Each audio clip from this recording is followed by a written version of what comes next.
webinar session.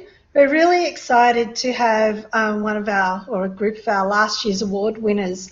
So Simone Tyrrell from who's in the Faculty of Business and Law, Digital Literacy Programs Librarian, as well as Leanne, who's the Director of Teaching and Learning Innovations in the Faculty of Business and Law, and Michael, who is a passionate educator and Director of Learning and Teaching in the Department of Marketing.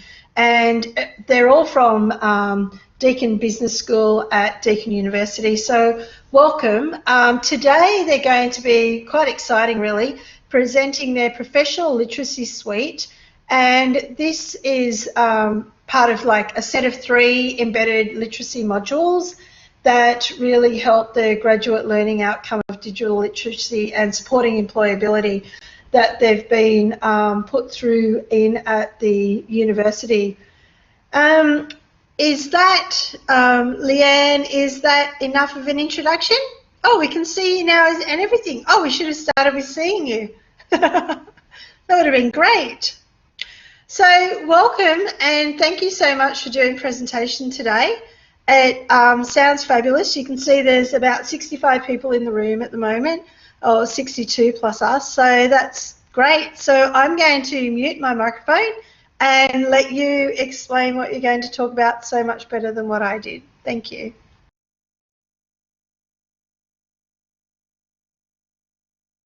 So I can't hear you now, but we could hear you a second ago.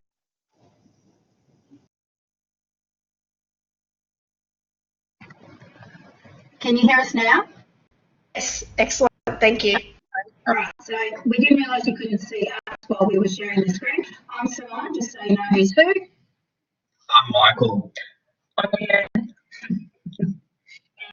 And we will dive right in, I guess, and I'll start sharing the screen again. So thanks everyone for coming along. And if there's any audio or video use, just let us know through that system or yell out. The mic is pretty muddy. That corrects a little bit along the way.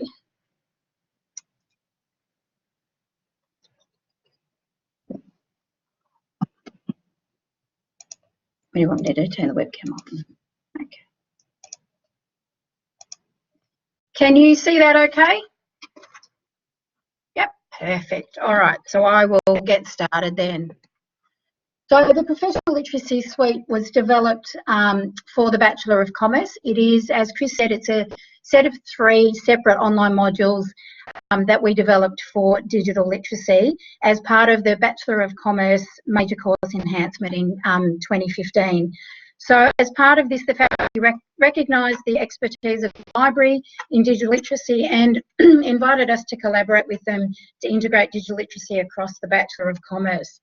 So it's made up of the 3 suites, Essential Digital Literacy, the EDL, Introduction to Professional Identity and Professional Literacy.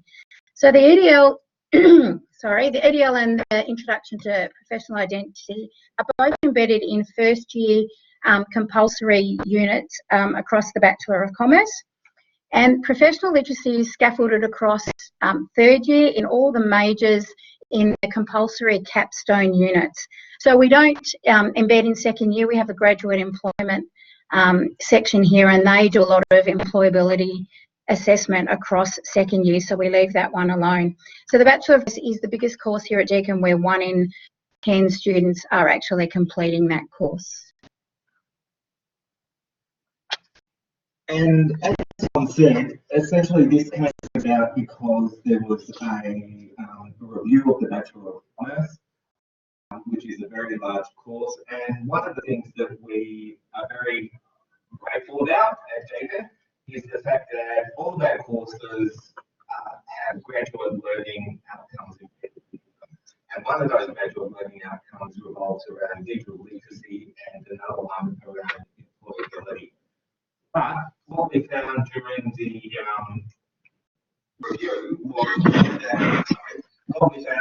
review was that, the fact that, can you hear me now? Just move a little bit closer to the microphone, Michael. Sorry. Yeah, I think that's going to be a bit better. Okay, sorry about that. So basically, this all came about because of the Bachelor of Commerce major course review. At Deakin, we're quite fortunate that we've got graduate learning outcomes that assure learning throughout every course. And one of those graduate learning outcomes is around digital literacy. When it comes to digital literacy, what we found was that I can see that there's still issues with the microphone. Mutually as close as I possibly can be. So sorry about that. Okay.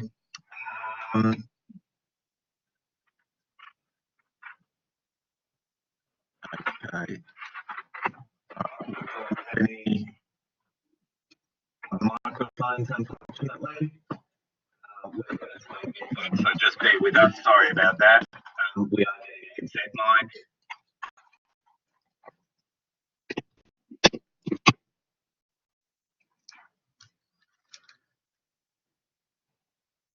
Okay, is that better?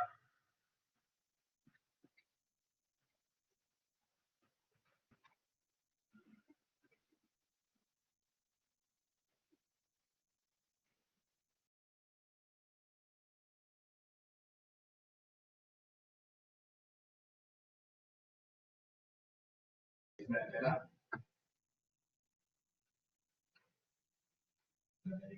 Talk a bit more. Yes, okay. It is good for some people, it's not good for others. Okay. Sounds good, but the audio volume is very, very low. Anyway, apologies. This is the mic we're trying.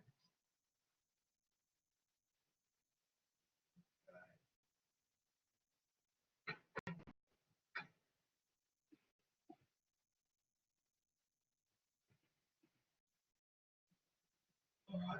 Is that any better? Just trying to see if anyone can hear.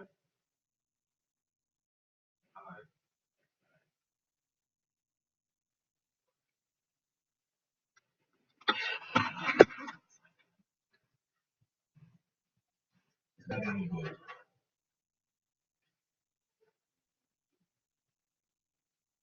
Can you hear me now?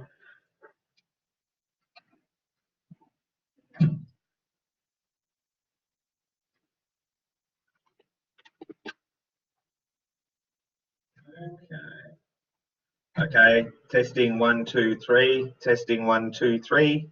I'm trying to talk. Yes, okay, so that's better. All right, thank you. Sorry about that. Third mic.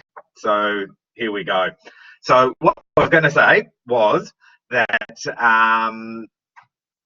this all came about through a major review of the Bachelor of Commerce course, which is the biggest course at Deakin University.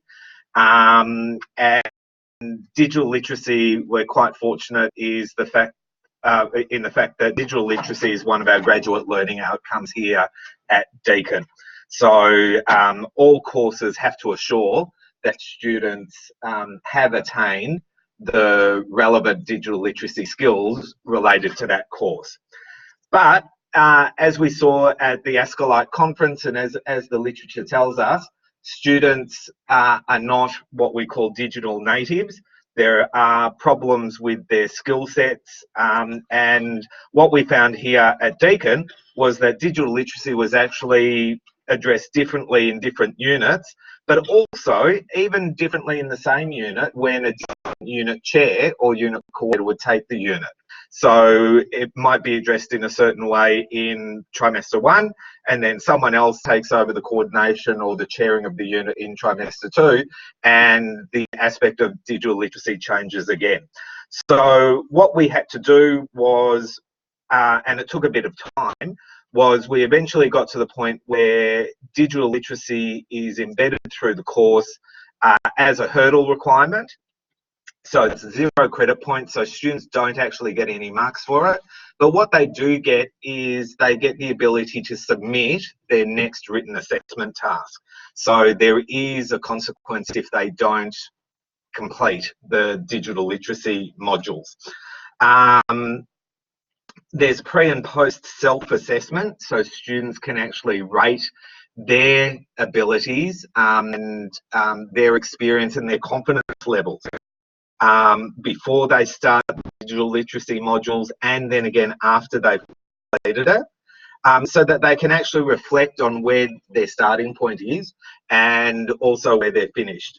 It was a course-wide approach rather than just based on a single unit or units, so that we could embed it across all the majors in the Bachelor of Commerce, and it was equitable so that all students received the same learning experience regardless of where they were or when they were doing the units.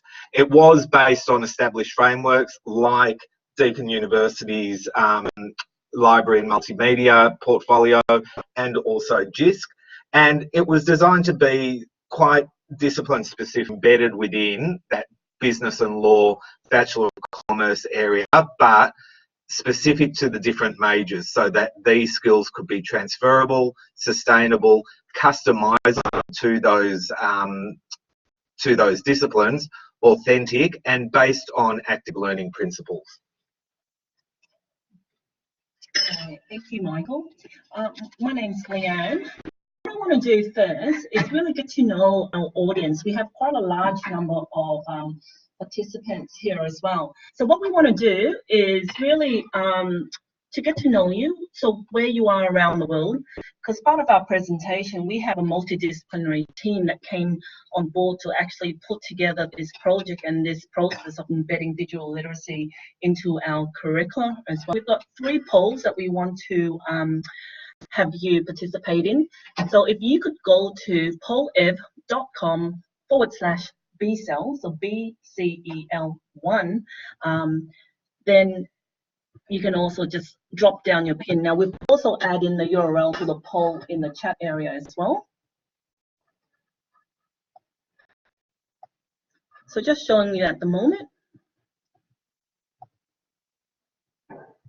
Yep. Fantastic. So we can see already there's quite a lot of active participants all over Australia, and we have a couple of overseas as well. Fabulous, fantastic. Because as Michael had said, the concept of digital literacy could be different across the globe as well. Fantastic. We're starting to get quite a lot of different types of participants all over Australia. We want to move onto the next one. Now, part of our multidisciplinary approach, we have quite a lot of different skill sets and different roles as part of a team, because we regularly get asked, how do you go about putting this together? What kind of skill sets, what kind of roles do you need? We're kind of curious as well in terms of your role. What's your current role with your organisation? And we can dwell further on that as well. What is your current role within your higher education institution, within your organisation? Fantastic. So we already can start to see that we have some learning designers, others working within the library as well. We have technology enhanced specialists, ed designers as well. Oh, Sunshine Coast, a location down there as well. As you will start to see within our multidisciplinary team, we have educational designers. We also have academic developers, academics within the discipline as well. Michael is a teaching marketing educator as well. We also, okay, that's fantastic. We have team leaders in information literacy. We also have a bunch of librarians as well. That's just popped up. Fantastic. So as Mark and Simone had said earlier, we have a strong partnership with our library team. They're tasked at Deakin to look at and explore digital literacy further within the university, given their role within the Deakin Business School as well. So we've got a strong partnership there. Fantastic. Now, the next thing is, what we want to do is move on to what concepts come to mind when you think about digital literacy. So let's move on to the next one.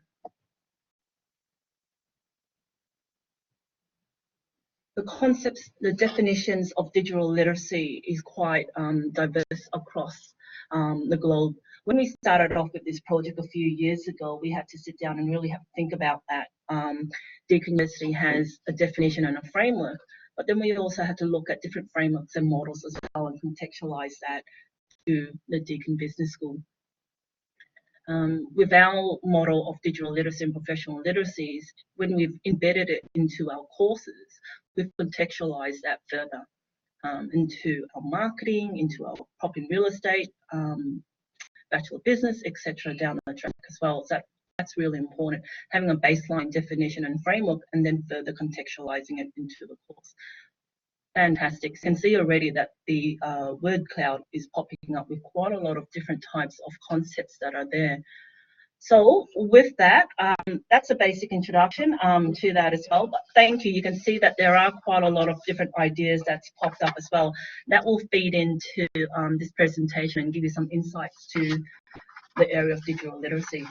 Thank you. I'm just going to pass the mic on to... Thanks everyone, that word cloud is looking fantastic. I'm just going to pop back to our presentation.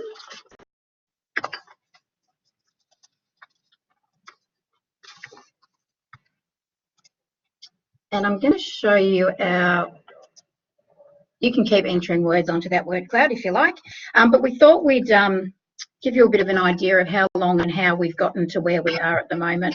So we started back in early 2015 when we were first in the library broached by the then course director who was doing the major review of the Bachelor of Commerce and asked to contribute and collaborate around digital literacy. So that was when the partnership first formed and we were asked to deliver that first module for T1 of 2016 and it was going to be a first year module.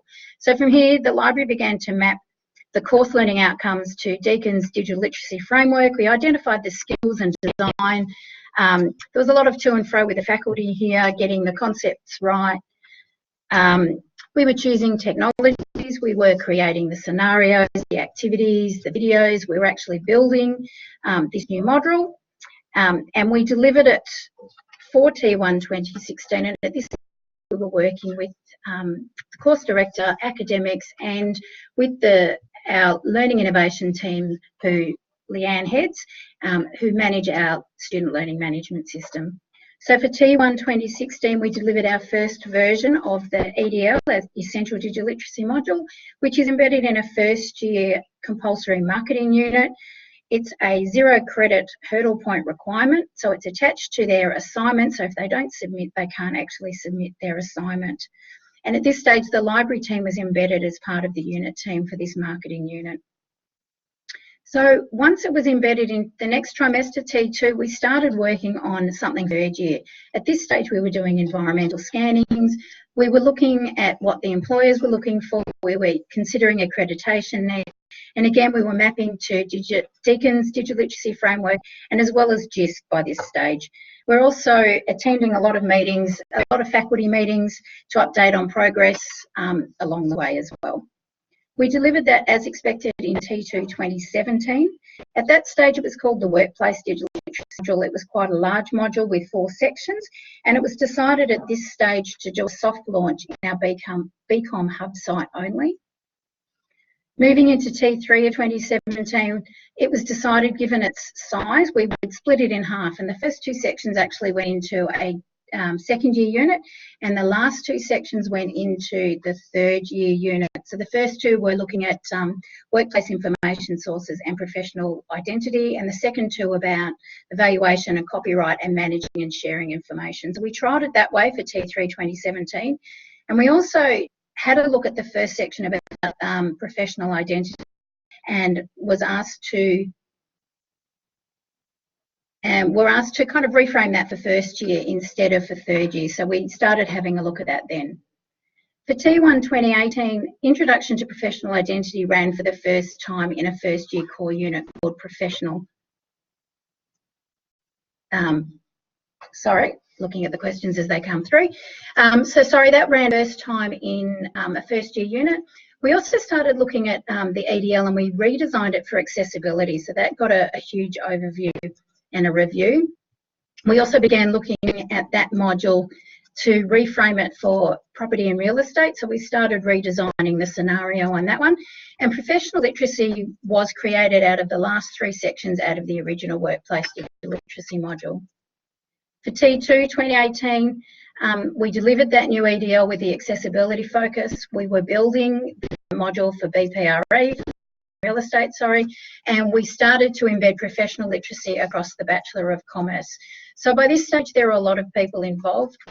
We had different directors of teaching and learning for each of the majors across the Bachelor of Commerce. So there are a lot of voices as to where it was going, hence the delay in why it was embedded not so quickly. In T3 2018, we delivered our EDL for the Bachelor of Property and Real Estate, and the scenario on that one was around property valuation rather than the Bachelor of Commerce one. And moving forward now, we're looking at embedding into different business courses. So the aim is to get them scaffolded across all of the Deakin Business School courses. For 2022, we'll fully scaffold out the Bachelor of Business and the Bachelor of Property and Real Estate.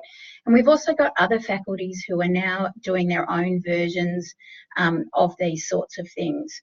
So we were just wondering, at your university, do you have, or institution, wherever you're working, do you have a graduate learning outcome to support digital literacy?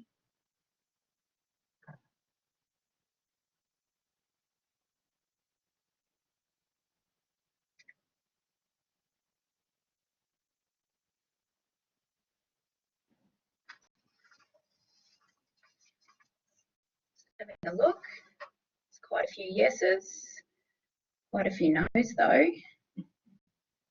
Having that glow certainly helps to scaffold the work that we're doing.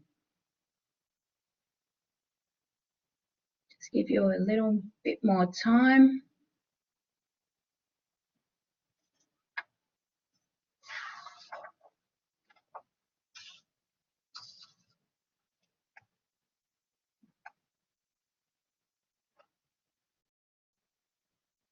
So can see some comments coming through saying strategic endorsement, but not a graduate outcome.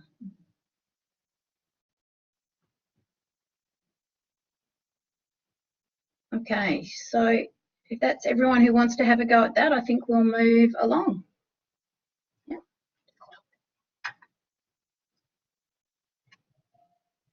I'll hand you back to Michael. Much easier when I know you can hear me. As Simon said, we recognised that we needed a multidisciplinary team. You know, one person doesn't have all the skills, and we actually found that, you know, even just 2 or 3 people didn't have all the skills. And so, you know, from that perspective, we really had to trust each other and work really closely together over, as you can see, an extended period of time. So from the library, for example, we've got Simon, who actually we got institutional support as well. Now Simon is a part of the Faculty of Business and Law in the, well, she's got a role in digital literacy in the Faculty of Business and Law. You know, we've got the faculty liaison librarians, we've got the manager of the faculty team as well. We've got DX support from multimedia specialists and app developers. We've got you know, people from the faculty as well. Starting off with the ADTL, so our Associate Dean Teaching and Learning within the Faculty of Business and Law. We were fortunate enough that she was the previous course director for the Bachelor of Commerce, and really was a champion of this particular suite of modules. Various directors of teaching and learning, I'm one of those. We have one for each discipline area. So the 7 of us all got together, you know, to support this and work with it as well. Leanne as the leader of Learning Innovations and her team as well as the other course directors too. We also engage with others across Deakin University as well. Deakin Learning Futures, so they are a team that have both academic and professional people involved in everything that we do in terms of the cloud, and also equity and diversity as well. I should say Simone's still in the library, but she works closely with us in the Faculty of Business and Law. This had to be something that wasn't just a bolt-on, it wasn't just an add-in. We started off trying to work out how best to facilitate students understanding the value, and having it as a non-hurdle just really didn't work. It needed to be tied to assessment somehow, because as we all know, there's very little that students do that, you know, isn't tied to marks. And so we had to somehow tie it to the marks without actually giving them any marks for it. So this is included in the unit guide, in all the assessment paperwork, and there's oversight as well, because these modules also have to go through curriculum committee to be approved at the faculty and the university level. As I said, champions were required, both from the faculty and the library, to actually drive this. And the best proof of this working really was the incremental success. So, you know, Simone and her team really delivering on time, wonderful modules and wonderful pieces of work, you know, by the due dates, that actually provided us with data that showed this was actually working, and being very open.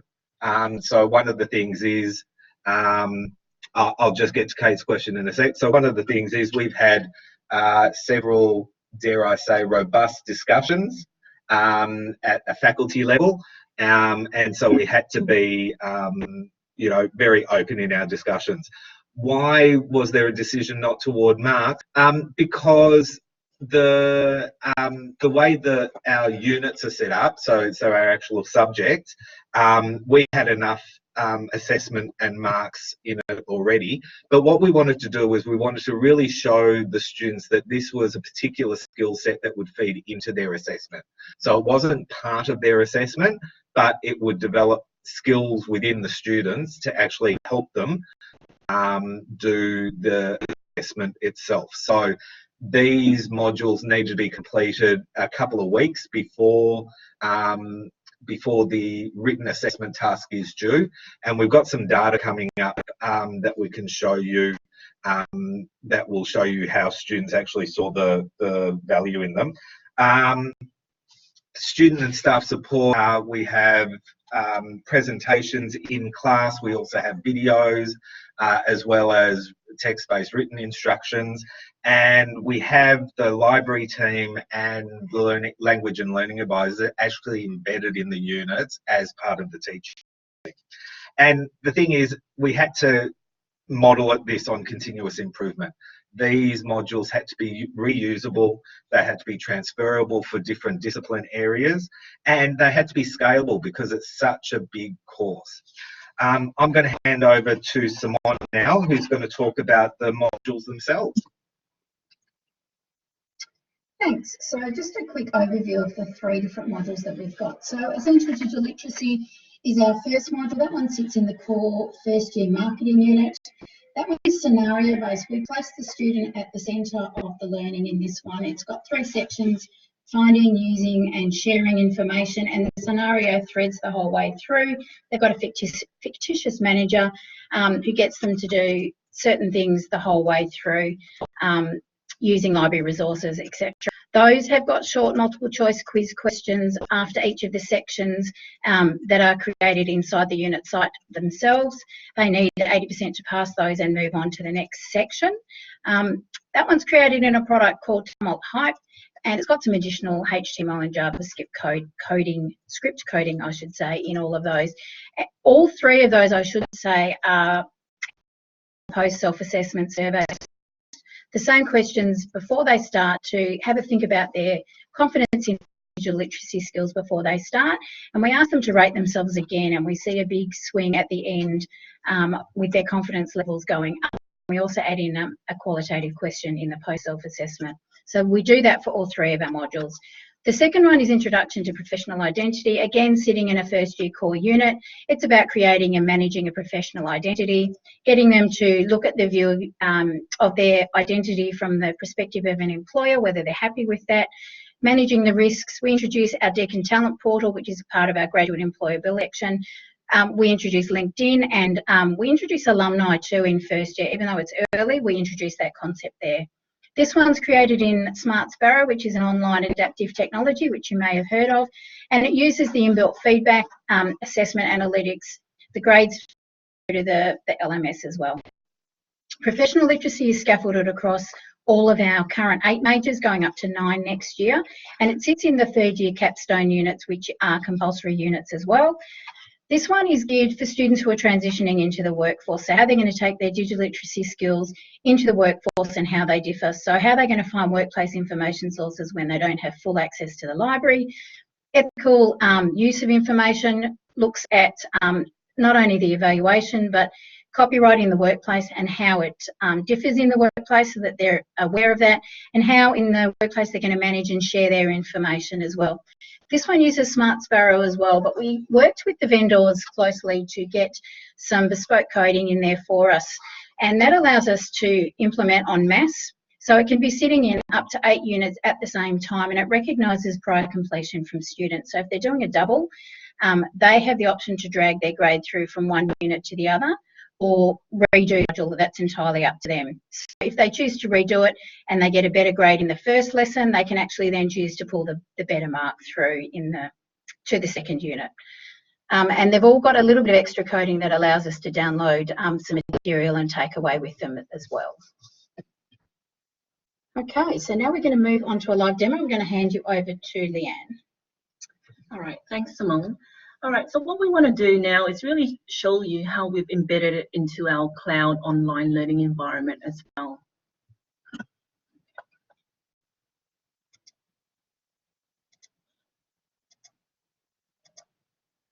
All right, so what we're showing you at the moment is Deakin's Cloud Deakin. This is what we call our digital learning environment within Deakin University, where we're at.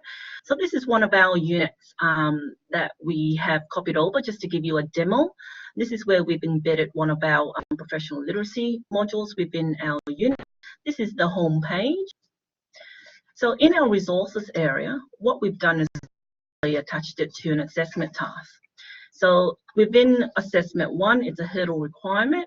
So this is seen from a view from a teacher's point of view. So this is not a student's point of view, just to show you how we've actually gone about setting this up. So we've set this up, the Introduction to Professional Identity module. We have an introduction where it provides students the basics and introduces them to what we mean by professional identity, to give some context to the actual task as well. So as you can see, it's not just a bolt-on activity. We actually scaffold this into the curricula as well. So the resources are obviously rich in media that's in there. Just going back out, we also get students to complete a pre-assessment quiz as well, just to get an idea in terms of where they're at within their professional understanding. So get them to complete, go up, yeah, sorry, over here. So to give you a bit of a preview. So students complete a pre and post assessment survey here as well, that we all have the data for, and this helps us to provide feedback for us to track how they're progressing. All right, so what I want to do is also show you what we've got.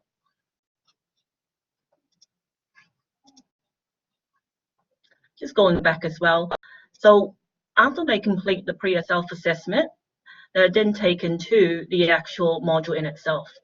And you can see that with each and every single topic that we've got, we've scaffolded that in, and students must visit a certain topic before items are released. So as you can see here, we've got this selectively release. So students have to complete this pre-self-assessment part before the actual module is available to them.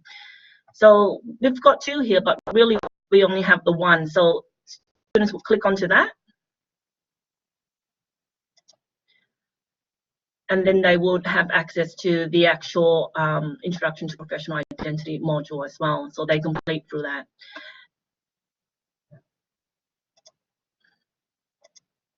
What we've also got as well as part of our suite, so besides part of our resources that we have here and our post self-assessment as well, we also provide students with an opportunity to talk about their digital literacy suite via an embedded discussion forum as well. So Simone and her team are embedded into units that have implemented our digital literacy suite. So, for example, Ask Your Librarian, they're all there, and they help to monitor our student questions in that space as well. So we have a large number of student and staff support in this. So it's not just a prompt-on module. What we also do is that we also set up intelligent agents as well. So intelligent agents, automated email systems that we have within our learning management system. Where, for example, we track to see students whether they've completed the professional literacy modules. We send out reminders to them to engage with students along the way.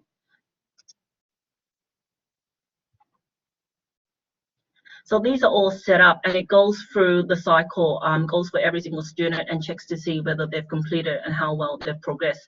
And we can also write a customized email as well to send out to students along there as well. So we do quite a lot to actually engage with students, and also leverage off the technology that we have. So we help to automate the process as much as possible.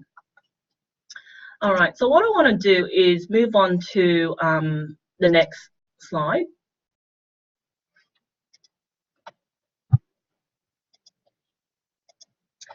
Now, the next part of our session is really just to give you a look at our blog site. Now, our blog site has all our 3 modules that we've embedded into our curricula.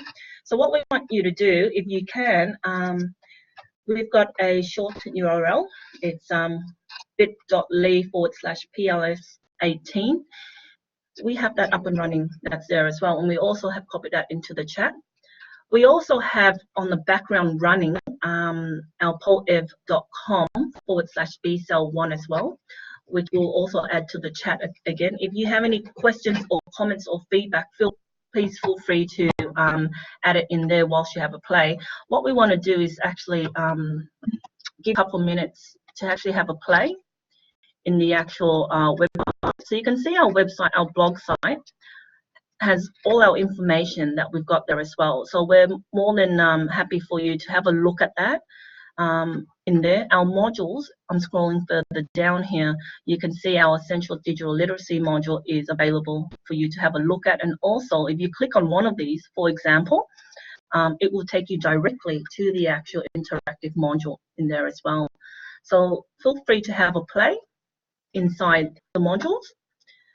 And also further down, you have the other 2 as well, the professional literacy, and also professional literacy right there. Go ahead and have a play. We have our poll everywhere open. If you have any questions, any feedback, please send that through. And we're just gonna put a timer through as well. Get back in a few minutes, 5 minutes, see how we go. And we're happy to answer any questions along the way. But please do and have a play. Please do go in to have a play and have a look at and how we've broken it down as well. And have a think about how you could potentially have a look at this and embed this into your curricula as well going forward.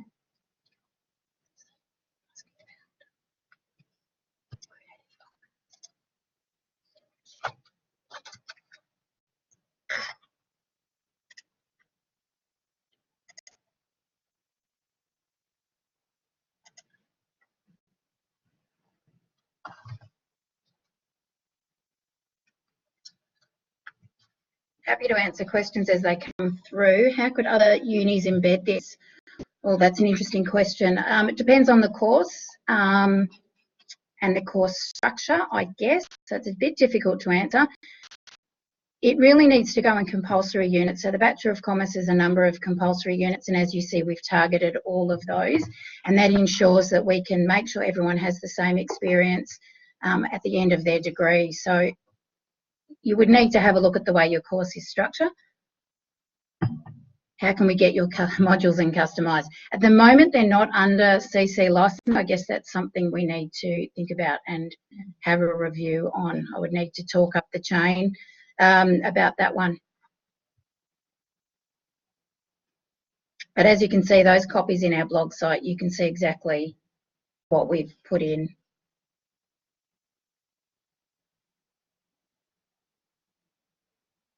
We haven't done, there's a question about have you done this with any law subjects? There is a legal research module that sits in our Law for Commerce unit, Bachelor of Commerce, and that is similar but not exactly the same, but it does talk about, yeah, legal research and digital literacy and law, so it's on its way.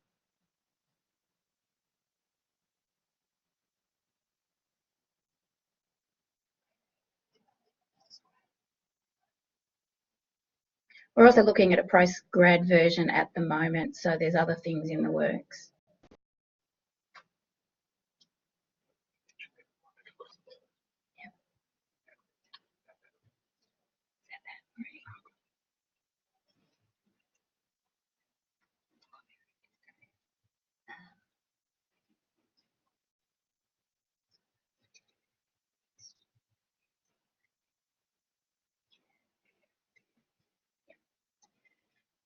So just to, there was a question about did we liaise with our careers unit. Yes, we did. So it's a multidisciplinary team, a Deakin talent team as a career development unit. So with our content that we have, definitely looking at that with employability for quite a lot of different people. So the key thing here is looking to visualize. So hopefully you can hear me now. So the key thing with us is really to contextualize the actual here.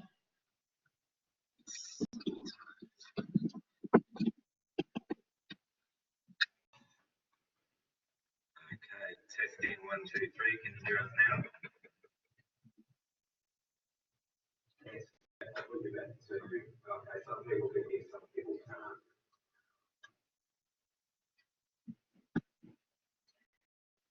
That's not what I'm going to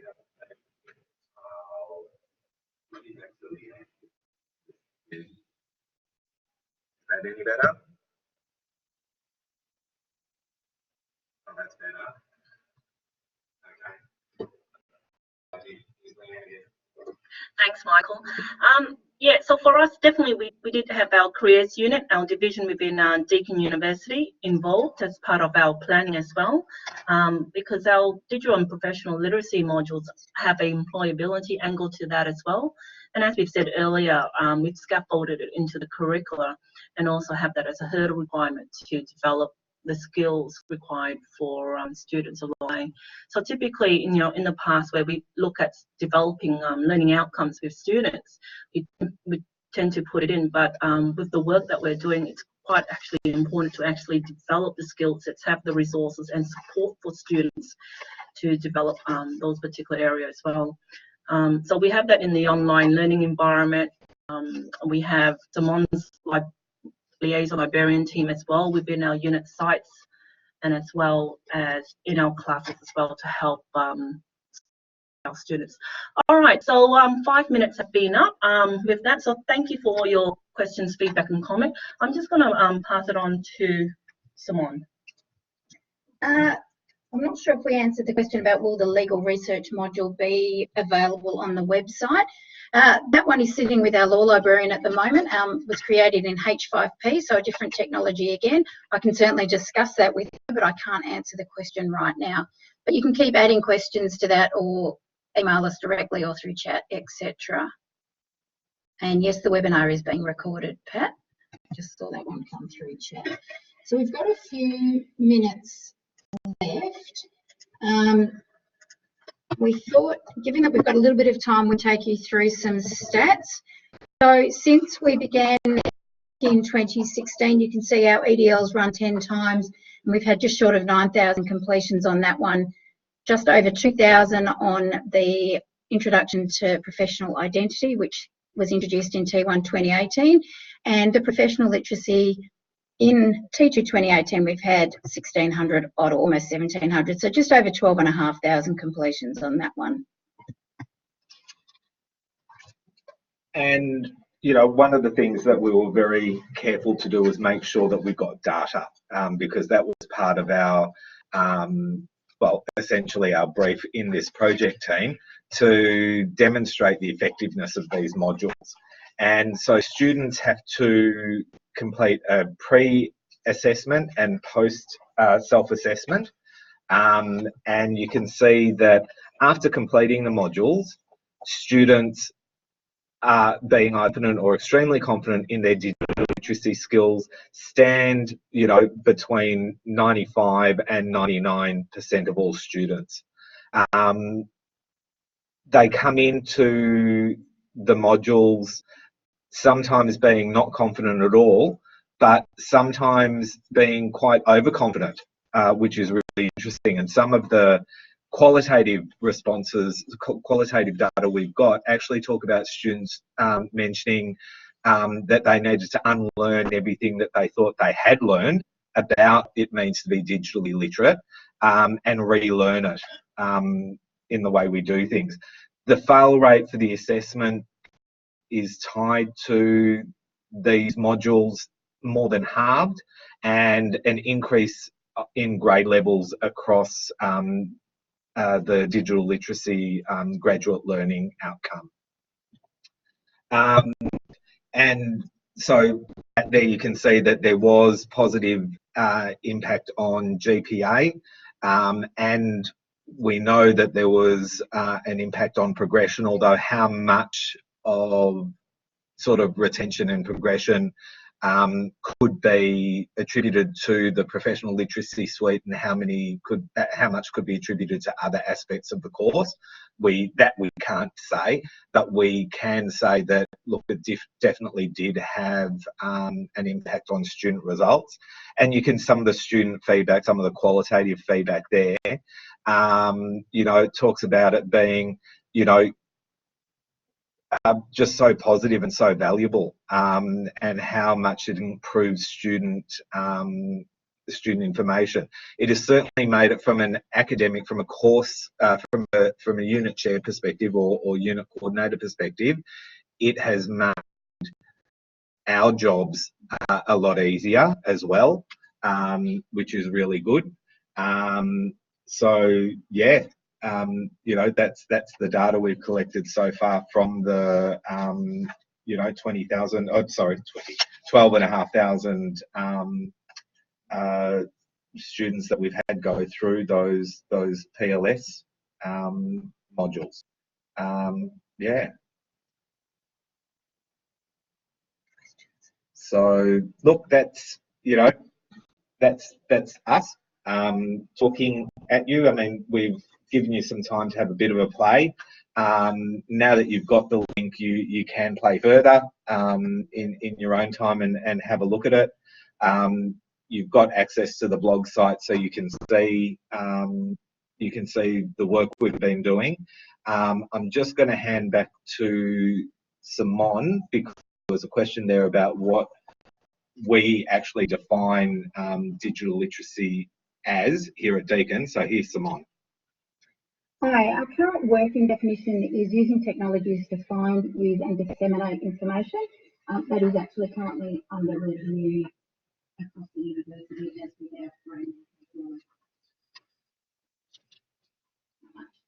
Working through the modules, probably about an hour or so. They are hurdle requirements, but they really can put as much as I can.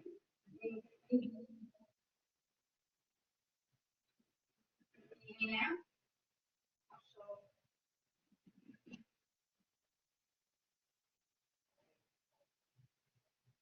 Yeah.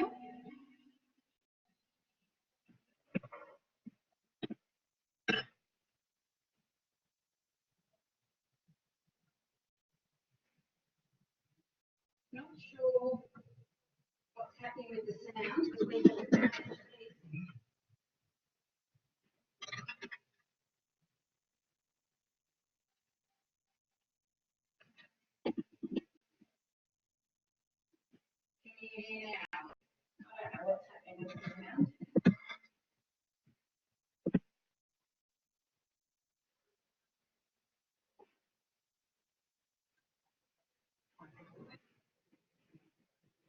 Can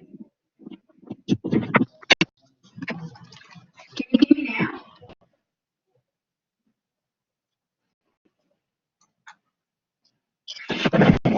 I haven't changed anything.